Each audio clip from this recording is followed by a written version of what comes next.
জন্য ধন্যবাদ আপনাকে। বন্যা পরবর্তী ফেনীতে অবস্থা খুবই খারাপ, আমরা সবাই দেখতেছি। ঠিক আছে, এটা ইপসা থেকে আমরা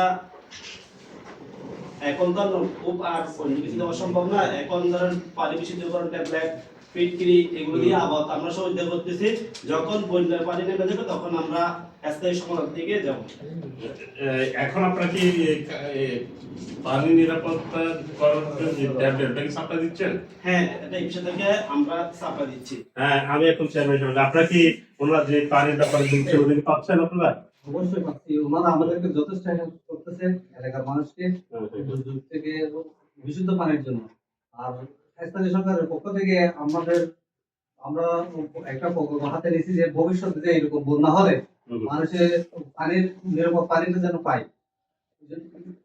ওইটা নিয়ে কাজ করতে হবে। এখন আমি আপনার আবার যেতে চাই আমাদের হসপিটাল অফিসার সেই উপজেলা, আপনি আমাকে একটু বলবেন যে ওই এলাকা থেকে বারবার আমাদের কাছে ফোন আসছে লাইভ প্রোগ্রামে যে ডায়রিয়া কলেরার মতো পানিবাহিত রোগ প্রচুর পরিমাণ ছড়াচ্ছে। এতে আমাদের বর্তমান করণীয়টা কি, আমরা কিভাবে নিরাপদ থাকবো? দেখেন, আমি বলি ওর পাশাপাশি দেখেন এই কলেরার রোগ বা পানিবাহিত রোগ কিভাবে হচ্ছে এটা কিন্তু সবাই আমরা চাই না, কিন্তু এটা প্রথমে একটু সমস্যা হচ্ছে যে ওয়াশরুমগুলি আমরা ইউজ করি, এই রিগুলি আমরা ওখান থেকে কিছু ময়লা কি বের হচ্ছে না, বের হয়ে কি পানিতে যাচ্ছে।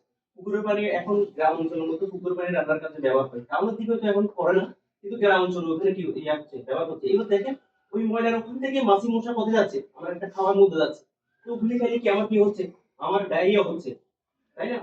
পানি দ্বারা আমার কলেরা হচ্ছে। তো ওইগুলির কারণে আমার কি ফিটের যে ময়লাগুলিকে আমাকে বন্ধ করতে হবে। বন্ধ করার জন্য আমাদের water.org আছে, চেয়ারম্যানকে সাহেবকে আমি আগেই বলছিলাম আপনারা এইভাবে কাজ করেন, যদি কোনো সহযোগিতা লাগে আমরা করব।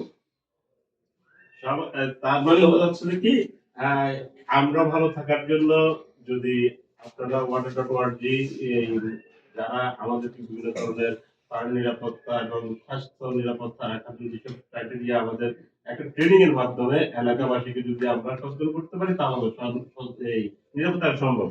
তাহলে আজকে এই পর্যন্ত আপনাদের নিরাপত্তা এবং আপনাদের সুস্থতা কামনা করে শেষ করছি আজকের অনুষ্ঠান। ধন্যবাদ সবাইকে।